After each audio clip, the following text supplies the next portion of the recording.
اور یہ بھی تو استعمالی ہو گیا نا ان کی کتابوں کا۔ قرآن جب کہہ رہا ہے کہ ان سے کہو کہ تم بیس لیس ہو جب تک اسے قائم نہیں کرو، تو رسول اللہ صلی اللہ علیہ وسلم کی سنت اس کے مطابق ہوگی، اس سے الگ نہیں ہوگی۔ قرآن کہہ رہا ہے انہوں نے عمل نہیں کیا حضور نے قرآن شریف کی ان آیات پر، اس سے مختلف کچھ باتیں کر ڈالی۔ ایک مدینے میں ایک واقعہ تو میں مثال دے رہا ہوں، بہت مشہور ہے، حدیث کی کتابوں میں بخاری مسلم میں ہے۔ رسول اللہ صلی اللہ علیہ وسلم کے پاس یہودی ایک جوڑے کو لے کر آئے اور کہا انہوں نے بدکاری کی ہے، بتائیے ان کو آپ کیا سزا دیں گے؟ ہم آپ کو حکم بنانے ہیں، فیصلہ آپ سے کرانے آئے۔ اب ان کی اس کے اندر کچھ چال تھی جس کے لیے آئے تھے، سمجھ گئے رسول اللہ صلی اللہ علیہ وسلم؟ دریافت فرمایا تمہارے اپنے ہیں، تمہاری کتاب توریت میں کیا حکم ہے اس کے لیے؟ کر دیتے فیصلہ نا۔ جب انہوں نے حکم بنا لیا، انہوں نے جج بنا لیا، انہوں نے ثالث بنا لیا، انہوں نے فائنل فیصلہ کرنے والا خود اپنی مرضی سے بنا لیا، تو فیصلہ کرتے کیا فیصلہ ہوگا؟ جو بھی وہ درست سمجھتے۔ توریت میں کیا ہے؟ انہوں نے کہا توریت میں تو ہم یہ ہے کہ ہم ان کا منہ کالا کرتے ہیں، اس کے مطابق ہم عمل کرتے ہیں، ان کا منہ کالا کرتے ہیں، انہیں رسوا کرتے ہیں۔ فرمایا لے کر آؤ توریت منگائی گئی، کہا کھولو کہاں ہے اس کا حکم بدکاری کا۔ اب انہوں نے کھولنے کے بعد کچھ غلط پڑھنا شروع کیا کہ یہ تو پڑھے لکھے نہیں۔ وہاں حضرت عبداللہ بن سلام بھی موجود تھے جن کے دل میں ایمان آ چکا تھا، یہودی عالم تھے، ان کا غلط پڑھ رہے ہیں کہاں سے؟ اس جگہ کو چھپایا ہوا تھا جہاں توریت میں سنسار کرنے کا حکم ہے، پتھر مار مار کے ہلاک کر دینا، اسٹوننگ ٹل ڈیتھ۔ تو پھر کہا کہ پڑھو کا، پھر پڑھوایا گیا، صحیح پڑھا گیا۔ انہوں نے کہا تمہاری کتاب میں یہ حکم ہے، اسی پر جا کے عمل کرو۔ تو رسول اللہ صلی اللہ علیہ وسلم نے استعمال بھی کیا اس طریقے کو، جہاں حجت پوری کرنے کے لیے وہ لوگ آئے۔ عام نہیں تھا طریقہ، یہ اپنی جگہ پر بات، لیکن ایسا نہیں کہ نہیں کیا استعمال۔ اور اس واقعے کو شان نزول بتایا جاتا ہے اس آیت کا کہ اس موقع پہ وہ فلاں آیت نازل ہوئی، وہ بھی سورہ مائدہ میں آیت نمبر 43 ہے وہ، وَكَيْفَ يُحَكِّمُونَكَ وَعِندَهُمُ التَّوْرَاةُ۔ یہ تمہیں حکم بنانے آئے کیسے؟ تمہیں جج بنانے کیسے آئے؟ توریت تو تھی ان کے پاس۔ اب قرآن کو تو یہ کہنا چاہیے کہ توریت تو ہو چکی کینسل، یعنی کہ تمہارے پاس کیسے آئی حکم بنانے کے لیے؟ توریت تھی موجود، فیہا حکم اللہ، اس میں اللہ کا حکم بھی موجود تھا۔ ثم یتولون من بعد ذلک، یہ اس سے پیٹ پھیر رہے ہیں اس کے بعد کہ ہے موجود۔ وما اولئک بالمؤمنین، یہ کسی چیز پر ایمان لانے والے نہیں، اپنی کتابوں کے مومن نہیں، نہ تمہارے اوپر ایمان لانے والے، نہ اپنی کتابوں پہ ایمان رکھتے ہیں۔ تو یہ بھی سورہ مائدہ میں رسول اللہ صلی اللہ علیہ وسلم نے کیا، میں نے ایک مثال تو دے دی پچھلی کتابوں کا استعمال۔ جب قرآن نے کہا ان سے کہو لاؤ تلاوت کرو، تو انہوں نے کیا، حکم پر عمل کیا۔ یہ اپنے آپ میں ایک الگ بڑا موضوع ہے، میں کبھی اس پر بات کروں گا انشاءاللہ، بڑی اہم بات ہے۔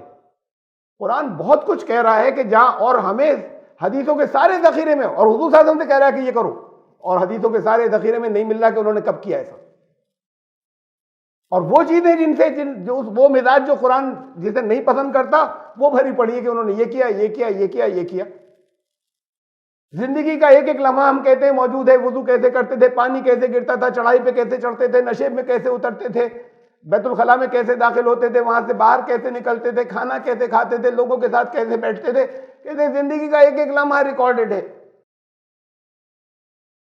ایک ایک لمحہ ریکارڈڈ ہے۔ وہ چیزیں ہیں ہی نہیں۔ قرآن نے بہت سی چیزیں ایسی جو قرآن نے کہا کہ یہ کرو، اور وہ کہیں نہیں مل رہی، ایک بڑا حصہ نکالا گیا ہے کہیں۔ اور بہت سی وہ چیزیں جو قرآن کہتا ہے اس کے خلاف موجود ہے کہ یہ کیا انہوں نے، تو وہ اس سے قرآن کی آیت کینسل کر دی جاتی ہے۔ بہت سی چیزیں نکالی گئی ہیں، کیوں نہیں کیا انہوں نے جب قرآن حکم دے رہا ہے تو۔ یہ آئندہ کسی اور موضوع پہ انشاءاللہ۔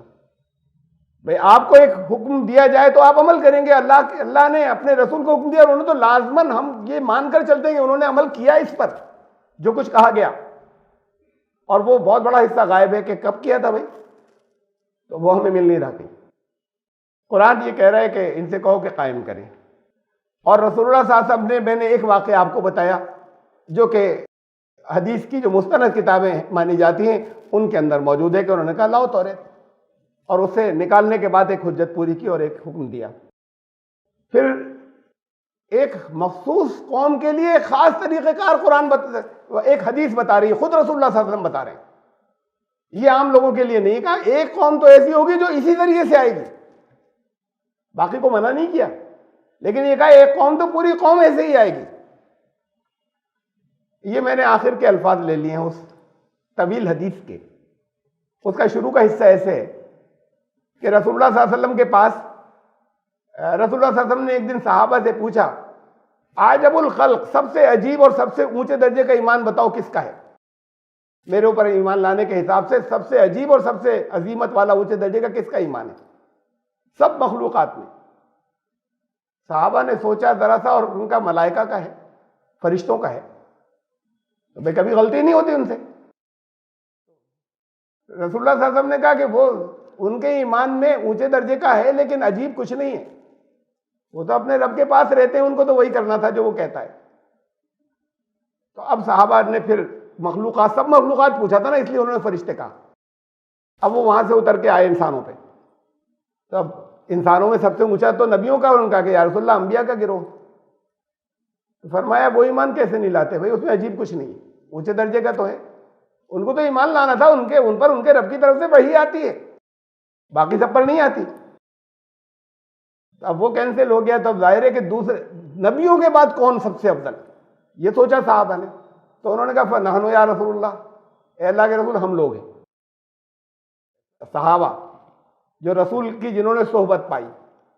پھر رسول اللہ صلی اللہ علیہ وسلم نے کہا تم کیسے ایمان نہیں لاتے، تمہارے ایمان میں کچھ بھی عجیب نہیں ہے، میں تمہارے بیچ موجود ہوں، عجیب تو وہ ہے جو ایمان نہیں لا رہے، عجیب یہ نہیں ہے کہ تم ایمان لے آئے، جو نہیں ایمان لا رہے وہ عجیب ہیں، تو تمہارے ایمان میں کچھ بھی عجیب نہیں ہے۔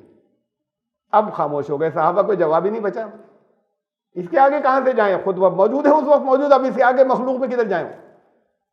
تو پھر رسول اللہ صلی اللہ علیہ وسلم نے فرمایا، یہ ہیں الفاظ وہاں سے، ان عجب الخلق الیہ ایمانا، بے شک میرے اوپر ایمان لانے کے اعتبار سے تمام مخلوقات میں لقوم، لازماً ایک قوم ہوگی، یکونون من بعدی، اس کے لوگ میرے بعد آئیں گے۔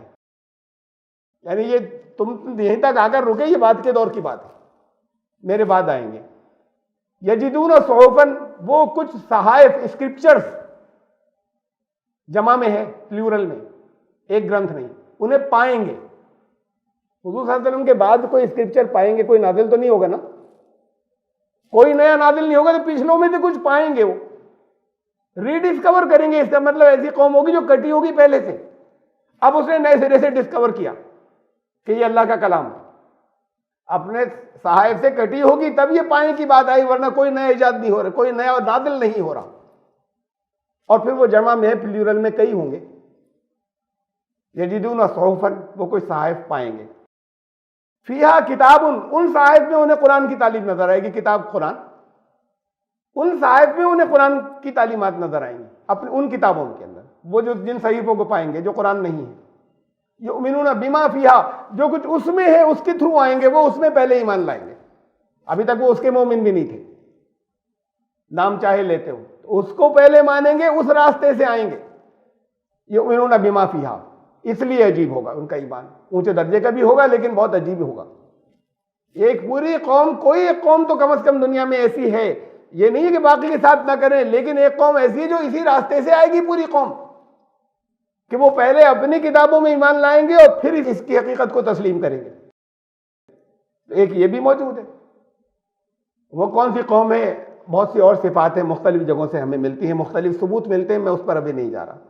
ہماری تو اس وقت اس آیت کے ذیل میں بات یہ چل رہی تھی کہ کیا پچھلی کتابوں کا استعمال جائز ہے، یا کہہ رہے ہیں قوم اسی کے ذریعے آئے گی۔ یہ بھی حضور صلی اللہ علیہ وسلم نے فرمایا، یعنی سنت طریقہ، جو کچھ رسول اللہ صلی اللہ علیہ وسلم نے کیا وہ بھی سنت کر چکے ہیں، توریت کا استعمال، اور جو کچھ رسول اللہ صلی اللہ علیہ وسلم نے کرنے کو کہا وہ بھی سنت۔ سنت خالی یہی تھوڑی کہ جو کیا تھا اور کرنے کو کہا وہ سنت نہیں۔ تو اصل میں تو یہ حصے سارے نظروں سے جانتے ہیں، لیکن اسکپ ہو جاتے ہیں جب کنڈیشن مائنڈ کے ساتھ بات کرتے ہیں۔ میں تو قرآن کی بات رکھ چکا، وہ آخری تھی، لیکن رسول اللہ صلی اللہ علیہ وسلم کی زندگی کو بھی دیکھ لیجیے۔ جو لوگ یہ کہتے ہیں، پہلے تو سنت کے مفہوم کو صحیح سمجھیں، اور اس کے علاوہ پھر پریکٹیکلی انہوں نے یہ کیا رسول اللہ صلی اللہ علیہ وسلم نے۔ اب پھر اس کا کیا مطلب ہے؟ اس حدیث کا ہم کہہ دیں گے جھوٹی ہے، قرآن کے خلاف ہے،